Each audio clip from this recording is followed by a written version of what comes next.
Mr. Speaker, it is hard for anyone to believe that in this modern age, we still sometimes cannot have a clear definition of what constitutes a valid vote in an election.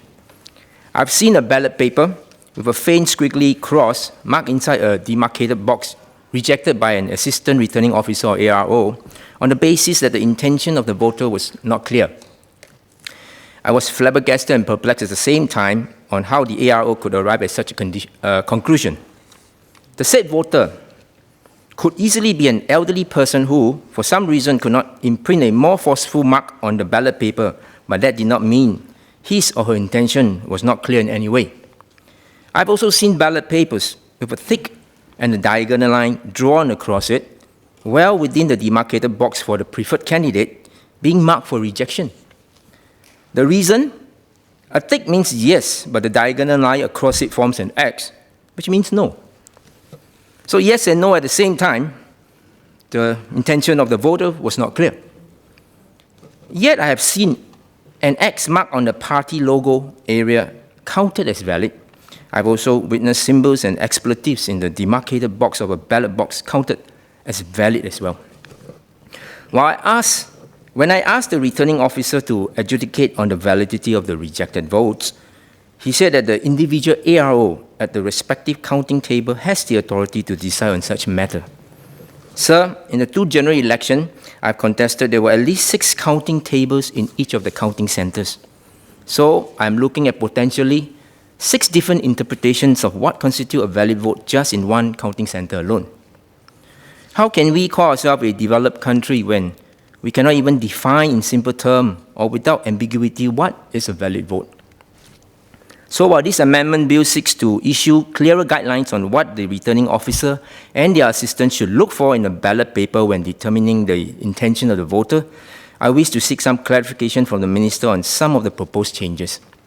First, Clause 11 of this bill, which amends Section 42 of the Parliamentary Elections Act, introduces a new subsection 3AA, which states that the voters marked on the ballot paper must be made in the area demarcated on the ballot paper for that purpose and not elsewhere. Sir, to the visually impaired or elderly with poor eyesight, putting a mark squarely within the area demarcated on the ballot paper can be challenging, especially if these voters do not want any help to do so for whatever reason. I'm sure many of us in this House would have come across ballot papers with the voters mark imprinted outside the area demarcated for that purpose. I believe the intention of these voters were in no way unclear. However, such votes will be deemed invalid under the proposed amendment to Section 42 of the Parliamentary Elections Act. We are an aging society and we will see more and more elderly voters in time to come. I have utmost respect for these voters who, despite their advanced age or disability, are determined to play a role in shaping our democracy come what may. It would be sad to know that their effort and passion will be in vain with the proposed amendment. I seek more information from the Minister to address this concern. Separately, I hope the Elections Department could also look into designing a ballot paper with a larger area demarcated for the voters to mark with greater ease. Second, Clause 15, which amends Section 50 of the Principal Act, introduces a new subsection 2A to instruct the returning officer when determining whether a mark made on a ballot paper clearly indicates the voter's intention to vote for the candidate or groups of candidates, to disregard any mark that is not made within the area demarcated on the ballot paper for that purpose. I wish to ask the Minister, does that mean that as long as a voter's mark is made within the area demarcated on the ballot paper for that purpose, a voter is allowed to exercise his artistic license elsewhere on the ballot paper, and it would still be counted as a valid vote, since the returning officer must disregard other marks found on the ballot paper as directed under this new amendment?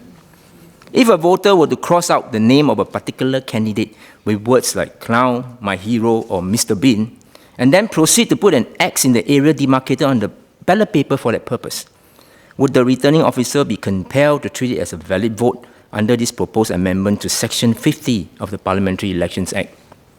I hope the Minister can provide more clarity on this amendment, else it will only cause more confusion. Voting is a serious act of civic responsibility. I believe we should not allow the ballot paper to be marked in any other way other than prescribed under the Act. There should be no other mark other than the mark left by the voter in the area demarcated on the ballot paper for that purpose. Returning officers should not be tasked to disregard any other mark found on the ballot paper, but to designate such ballot as invalid, as outright invalid. Voter education is also important. Beyond showing voters where to mark on the ballot paper, the elections department should also educate voters on what will invalidate their votes. At this juncture, I wish to reiterate the Workers' Party's stand on the NCMP scheme. We oppose the scheme as we believe in the fundamental principle that having more NCMPs is not the way forward to make our political system more robust.